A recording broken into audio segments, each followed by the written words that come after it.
Hi. நம்ம வாரத்துக்கு ஒரு நாளாவது பருப்பு சாம்பார், அதுவும் வெள்ளிக்கிழமைனா கட்டாயம் பருப்பு சாம்பார் வைப்போம். அதில் போடுற காய் மட்டும் மாற்றி மாற்றி போட்டு வைப்போம், இல்லை 2-3 காய் கலந்து போட்டு வைப்போம், இல்லை காய் இல்லாமல் வெறும் வெங்காயம் போட்டு சாம்பார் வைப்போம். எத்தனை காய் போட்டு வச்சாலும் முருங்கைக்காய் சாம்பார் அதுக்கு இருக்க வாசமும் டேஸ்ட்டுமே தனி. அந்த முருங்கைக்காய் பருப்போடு சேர்ந்து குக் ஆகும்போது அவ்வளோ ஒரு ஸ்பெஷலாக இருக்கும். இப்போ முருங்கைக்காயோட சேர்த்து கத்திரிக்காய் முருங்கைக்காய் சேர்த்து போட்டு கூட சாம்பார் வைப்போம். ஆனால் இருந்தாலும் தனியாக ஒரு 4-5 முருங்கைக்காய் போட்டு நல்லா ஒரு கை நிறைய சின்ன வெங்காயம் போட்டு சாம்பார் வச்சா அந்த வாசமும் டேஸ்ட்டும் தனி தாங்க. இன்றைக்கி சூப்பரான ஒரு முருங்கைக்காய் சாம்பார், உருளைக்கிழங்கு காரக்கறி இதான் பார்க்க போகிறோம். சாப்பாட்டுக்கு அரிசியும் சாம்பாருக்கு துவரம் பருப்பும் கழுவிட்டு நான் ஊற போட்டுட்டேன். 3/4 டம்ளர், அதாவது ஒரு 150 கிராம் துவரம் பருப்பை ஊற போட்டேன்.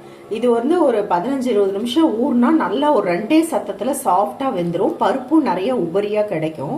இதை ஊற போட்டுட்டு அது ஊறுறதுக்குள்ளே ஒரு 1/2 கிலோ, ஒரு 5 உருளைக்கிழங்கு 2 கட் பண்ணி குக்கரில் சேர்த்து, உப்பு எதுவுமே சேர்த்தல, குக்கரில் சேர்த்து ஒரு 4 சத்தத்துக்கு வேக வச்சு எடுத்துக்கிட்டேன். இது வெந்து வரதுக்குள்ளே இதெல்லாம் நல்லா ஊறிடுச்சு. இப்போ பாருங்கள், அதே குக்கரை கழுவிட்டு பருப்பு வேக வைக்கிறதுக்கு தண்ணி வச்சுருக்கேன். இந்த பக்கம் சாப்பாடு, நான் எப்பயுமே சாப்பாடு வடிப்பேன், அது வடிக்கிறதுக்காக தண்ணி வச்சுருக்கேன். இப்போ இந்த தண்ணி சூடாயிடுச்சு. இதுலேருந்து கொஞ்சம் எடுத்து சின்ன எலுமிச்சை அளவுக்கு புளியை இந்த வெதுவெதுப்பான தண்ணியில் போட்டு வச்சிடலாம் சாம்பாருக்காக. இது இருக்கட்டும். அதே சமயம் இந்த உருளைக்கிழங்கு வேகிறதுக்குள்ளே நான் சாம்பாருக்கு கொஞ்சம் முருங்கைக்காய் ரெடி பண்ணி வச்சுருக்கேன், சின்ன வெங்காயம் உரித்து வச்சுருக்கேன், ஒரு தக்காளி எடுத்து வச்சுருக்கேன். இப்போ நம்ம இதெல்லாம் வேக போட்டுட்டு அதுக்கப்புறமா இதெல்லாம் கட் பண்ணி எடுத்துக்கலாம். தண்ணியில் நம்ம ஊற வச்ச பருப்பை போட்டுட்டு 1/2 ஸ்பூன் மஞ்சள் பொடி சேர்த்துக்கலாம், 1 ஸ்பூன் அளவுக்கு விளக்கெண்ணெய் சேர்த்துக்கலாம். யூஸ்வலாக அந்த பருப்பு வேக வைக்கும் போது விளக்கெண்ணெய் சேர்த்து வேக வைக்கிறது ரொம்ப பாரம்பரியமானது. பருப்பு நல்லா சாஃப்டாக வேகும், டேஸ்ட்டும் ரொம்ப நல்லா இருக்கும். என்னதான் எண்ணெய் அந்த மாதிரி சேர்த்தாலும் இந்த பருப்பு தண்ணி இந்த விசில் வரும்போது பொங்கி வந்துட்டு, அது மஞ்சள் வேற போடுறோம் இல்லையா, அது ஃபுல்லாக அடுப்பெல்லாம் சிந்தி மஞ்சள் ஆயிடுது, ஒரு மாதிரி பிசுக்கு மாதிரி ஆயிடும். ஸோ அது இது பண்ணுறதுக்காக இந்த மாதிரி நடுவில் ஒரு டம்ளர், நல்ல உயரமான டம்ளர் வச்சிட்டோம்னா அந்த எக்ஸஸ் தண்ணியில் இந்த டம்ளரில் சேர்ந்துரும். இதில் பொங்கி வர்றது கம்மியாக இருக்கும், ரொம்ப வலிஞ்சு வெளியே வரைக்கும் வராது. இதை மூடி வச்சு ஒரு 4 விசிலுக்கு வேக வச்சுக்கலாம். இந்த பக்கம் சாதம் வேக போட்டேன், சத்தம் எடுத்து வச்சுருக்கேன். அது சத்தம் வரத்துக்குள்ளே உருளைக்கிழங்கு தோறு உரிச்சு வச்சுருக்கேன். இஞ்சி பூண்டு பேஸ்ட் 1 ஸ்பூனு, கொஞ்சம் கருவேப்பிலை எடுத்து வச்சுருக்கேன். இப்போ ஒரு வடைச்சட்டியில் கொஞ்சம் எண்ணெய் சேர்த்துருக்கேன், ஒரு குழிக்கரண்டி அளவுக்கு. இதில் கருவேப்பிலையை சேர்த்துக்கலாம். அது பொரியும் போது இஞ்சி பூண்டு பேஸ்ட்டு அடுப்பை ஸ்லோவில் வச்சுருங்க. மஞ்சள் பொடி கொஞ்சம், மிளகாத்தூள் கொஞ்சம், குழம்புத்தூள் கொஞ்சம், கொத்தமல்லி தூள் 1 ஸ்பூன் சேர்த்து நல்லா பரட்டி விடலாம். அடுப்பு நல்லா சிம்மில் இருக்கட்டும். 1/2 கப் போல் தண்ணி சேர்த்துக்கலாம். உப்பு போடாமல் தான் உருளைக்கிழங்கு வேக வச்சோம். இந்த உருளைக்கிழங்கு தேவையான அளவு உப்பு சேர்த்துட்டு நல்லா கலந்து விட்டுடலாம். இந்த மசாலா கொதிக்கும் போது இந்த வெந்த உருளைக்கிழங்க அப்படியே இதில் உதுத்து விட்டுடலாம். மீடியம் சைஸாக உதுத்து விட்டுடலாம். உங்களுக்கு வேணும்னா இதை கட் பண்ணி கூட, க்யூப்ஸாக கட் பண்ணி கூட போடலாம். இந்த மசாலாலாம் நல்லா பரட்டி விட்டுடலாம். கொஞ்சம் ஹை மீடியமாக அப்படியே இருக்கட்டும், கொஞ்சம் பரவனாப்பில் வச்சிடலாம். நல்லா மசாலா உள்ளே பிடிச்சி வரணும், உருளைக்கிழங்கும் நல்லா ரோஸ்ட் ஆகட்டும். நான் ஆட் பண்ண பொடி எல்லாமே நம்ம கௌரி ஷாப் போடுது. மஞ்சள் பொடியெலாம் அவ்வளோ சூப்பராக இருக்கும், ரொம்ப நேச்சுரலாக இருக்கும். வரமிளகாத்தூள்லாம் கலர் எதுவுமே சேர்த்தாம குளத்தூர் வரமிளகாத்தூள்.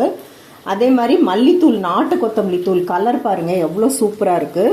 அப்புறம் ஆல் இன் ஒன் பொடி அப்படின்னு சொல்லிட்டு சாம்பார் பொரியல் எல்லாத்துக்குமே போடுற பொடி எல்லாமே அவைலபிளாக இருக்குது. லிங்க் டிஸ்கிரிப்ஷன் பாக்ஸில் கொடுத்துருக்கேன். அப்படியே இப்படி டேர்ன் பண்ணி விட்டிங்கன்னா இன்னொரு பக்கமும் நல்லா ரோஸ்ட் ஆகிட்டு வரும். நீங்கள் உப்பு காரம் செக் பண்ணிவிட்டு வேணுன்னா அட்ஜஸ்ட் பண்ணிக்கலாம். இப்போ இது ஆகிறதுக்குள்ளே நான் இந்த பக்கம் வெங்காயம் கட் பண்ணிட்டேன், தக்காளி கட் பண்ணிட்டேன், முருங்கைக்காய் கட் பண்ணிகிட்ருக்கேன். பருப்பும் சத்தம் அடங்கிருச்சு. நம்ம ஓப்பன் பண்ணி பார்க்கலாம். இப்போ பார்த்தீங்கன்னா இதில் பாருங்கள், ஒரு 1/2 டம்ளர் தண்ணி நிற்குது. பருப்பு தண்ணியை நீங்கள் ரசத்துக்கு எடுக்கிறதா இருந்தால் எடுத்துக்கலாம். நான் இன்றைக்கி சாம்பார் மட்டும்தான் வைக்க போகிறேன். இந்த மாதிரி ஒரு மிக்சர் வச்சு, இல்லைன்னா மத்து கரண்டியோட பேக் சைடு வச்சு நல்லா இதை மசிச்சு விட்ருங்க. பருப்பு ஊற வச்சு பண்ணுறதுனாலையும் நம்ம விளக்கெண்ணெய் சேர்க்கறதுனாலையும் லைட்டாக ஒரு கரண்டி வச்சு மசிச்சு விட்டாவே நல்லா சாஃப்டாக மசிஞ்சு வந்துடும். கொஞ்சம் எண்ணெய் சேர்த்துக்கலாம். ஒரு 1/4 டீஸ்பூன் சோம்பு பொடி. இது வந்து நம்ம கௌரி ஷாப்போட சோம்பு பொடி. லிங்க் வந்து டிஸ்கிரிப்ஷன் பாக்ஸில் இருக்குது. ஹையில் வச்சு இன்னும் கொஞ்சம் பரட்டி விட்டுக்கலாம். ஒரு 2 நிமிஷம் நல்லா முறுமுறுன்னு ஆகிற அளவுக்கு. பருப்பு சாதம், சாம்பார் சாதம், ரச சாதத்துக்கெலாம் சூப்பரான சைட் டிஷ்ஷு உருளைக்கிழங்கு காரக்கறி ரெடி. கிழங்கு இறக்கி வச்சுட்டேன். பருப்பு வேக வச்சாச்சு. இங்கே பார்த்தீங்கன்னா சின்ன வெங்காயம் ஒரு 15 சின்ன வெங்காயம், ஒரு பெரிய தக்காளி, ஒரு 3 முருங்கைக்காய் கட் பண்ணியிருக்கேன். வெறும் முருங்கைக்காய் மட்டும் போட்டு செய்கிறீங்கன்னா பெரிய முருங்கைக்காயை 3 இல்லை 4 கூட போடலாம். இப்போ வந்து இந்த பருப்பு வேக வச்ச குக்கரில் நான் அப்படியே சேர்க்க போகிறேன். கடைசியாக தாளிக்க போகிறேன். சாம்பாருக்கு கடைசியாக தாளித்தோம்னா டேஸ்ட் ரொம்ப நல்லாயிருக்கும். இப்போ வந்து நீங்கள் எதுவும் வதக்க தேவையில்லை. சேர்த்துட்டு இந்த பருப்பு வேக வச்ச தண்ணி இருக்கு இல்லையா, அதை வந்து சேர்த்துக்கலாம். நம்ம கௌரி ஷாப்போட ஆல் இன் ஒன் பொடி. இது வந்து பருப்பு சாம்பாருக்கு, குழம்புக்கு, பொரியலுக்கு எல்லாமே யூஸ் பண்ணலாம். இது வந்து ஒரு 3 ஸ்பூன் நான் சேர்த்துறேன். சின்ன ஸ்பூனாக 3 ஸ்பூனில் சேர்த்துறேன். ஒரு கொதி வரட்டும். அதுக்குள்ளே சாதம் வெந்துருச்சான்னு செக் பண்ணிவிட்டு இதை வடிச்சிட்டு வந்துடலாம். பொடி போட்டது நல்லா கொதிக்குது. இந்த டைமுக்கு நம்ம ஊற வச்ச புளியை கரைச்சி சேர்த்துக்கலாம்.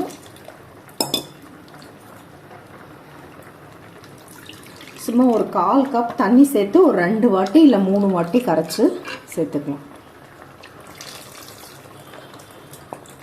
நம்ம வெது வெதுப்பான தண்ணியில் ஊற வச்சதுனால 2 வாட்டி கரைச்சோன்னவே ஃபுல்லாக வந்துருச்சு அந்த பல்ப் எல்லாமே. இதை மூடி வச்சு ஒரே ஒரு விசிலுக்கு வேக வச்சுட்டு கொஞ்ச நேரம் கழிச்சு ஸ்டீம் எடுத்து விட்டுடலாம். ஏன்னா வந்து முருங்கைக்காய் வந்து குழண்ட மாதிரி ஆகிடும். தட்டை வந்து ஆஃப் பண்ணி ஒரு 2-3 நிமிஷம் ஆச்சு. இப்போ ஸ்டீம் எடுத்து விட்டுடலாம். பருப்பு ஆன் பண்ணிட்டு நம்ம வேக வச்ச பருப்பை சேர்த்துக்கலாம். முதல்ல வந்து உப்பு சேர்க்கல. இப்போ வந்து இந்த சாம்பாருக்கு தேவையான அளவுக்கு உப்பு சேர்த்துக்கலாம். இந்த காய் வந்து வேகிறதுக்கு முந்தி நம்ம உப்பு சேர்த்தோம்னா அந்த காயோட கலர் வந்து கொஞ்சம் கருத்த மாதிரி ஆயிடுது. அதனால காய் வெந்ததுக்கு அப்புறம் கடைசியாக உப்பு சேர்த்தோம்னா அது பொரியலாகட்டும் எதாகட்டும் இந்த காயோட கலர் வந்து நல்லா இருக்கு. இப்போ இந்த முருங்கைக்காய் கூட பாருங்க இந்த மாதிரி இருக்கு. இது முதல்லயே நம்ம உப்பு போட்டோம்னா கொஞ்சம் கருத்த மாதிரி ஆயிடுது, டார்க் ஆயிடுது. இப்போ நீங்கள் கலந்து பார்த்துட்டு உப்பு காரம் அட்ஜஸ்ட் பண்ணிக்கலாம். தண்ணி வந்து எவ்வளோ தேவையோ அதுக்கு தேவையான அளவுக்கு நீங்கள் ஊற்றிக்கலாம். மாதிரி கொதிக்கும் போது ஒரு 1/2 ஸ்பூன் ரசப்பொடி ஆட் பண்ணிக்கோங்க. இது ஒரு சூப்பரான டிப்ஸு. லாஸ்ட்டாக ரசப்பொடி ஆட் பண்ணிங்கன்னா இந்த வறுத்து நம்ம ஃப்ரெஷ்ஷாக அரைச்சி விட்ட சாம்பார் மாதிரி ஒரு டேஸ்ட் கிடைக்கும். இப்போ இதை ஜோராக தாளிச்சிடலாம். கடுகு சேர்த்துக்கலாம். அது பொடியும் போது 2 வரமிளகாய், கொஞ்சம் குழம்பு தாளிக்கிற வெங்காய வடகம். இது சாம்பாருக்குமே கூட ரொம்ப நல்லாயிருக்கும். கருவேப்பிலை,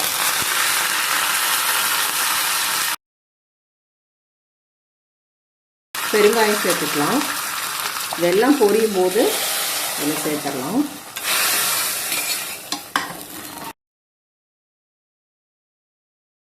அப்படியே சின்ன வெங்காயமும் முருங்கைக்காயும் சேர்ந்து இந்த தாளிச்சோடனே வாசம் வந்து ஜோராக வந்துட்டுருக்கு. 1/2 டீஸ்பூன் நெய் சேர்த்துக்கலாம். கௌரி ஷாப்லேயே சுத்தமான நெய் கூட அவைலபிளாக இருக்குது. இது எல்லாத்தோட ஷாப்பிங் லிங்க்கும் நான் கீழே டிஸ்கிரிப்ஷன் பாக்ஸில் கொடுத்துருக்கேன். உங்களுக்கு வேணா நீங்கள் வாங்கிக்கலாம். ஜோரான முருங்கைக்காய் சாம்பார் மணக்க மணக்க ரெடி ஆயிடுச்சு. சாதமும் வடிச்சாச்சு. அந்த சாதத்துக்கு சூப்பரான மணக்க மணக்க முருங்கைக்காய் பருப்பு சாம்பார் ரெடி ஆயிடுச்சு. அதுக்கு தொட்டுக்கிறதுக்கு உருளைக்கிழங்கு காரக்கறியும் சூப்பராக ரெடி ஆயிடுச்சு. இதே மாதிரி நீங்களும் ட்ரை பண்ணி பாருங்கள். எப்படி இருக்குன்னு உங்கள் ஃபீட்பேக்ஸ் கமெண்ட் ஷேர் பண்ணிக்கோங்க. பருப்பு சாம்பாருக்கு தனியாக ஒரு பிளேலிஸ்ட் கௌரி சமையலறையில் இருக்குது. அதனோட லிங்க் வந்து டிஸ்கிரிப்ஷன் பாக்ஸில் கொடுக்குறேன். நீங்கள் பாருங்கள்.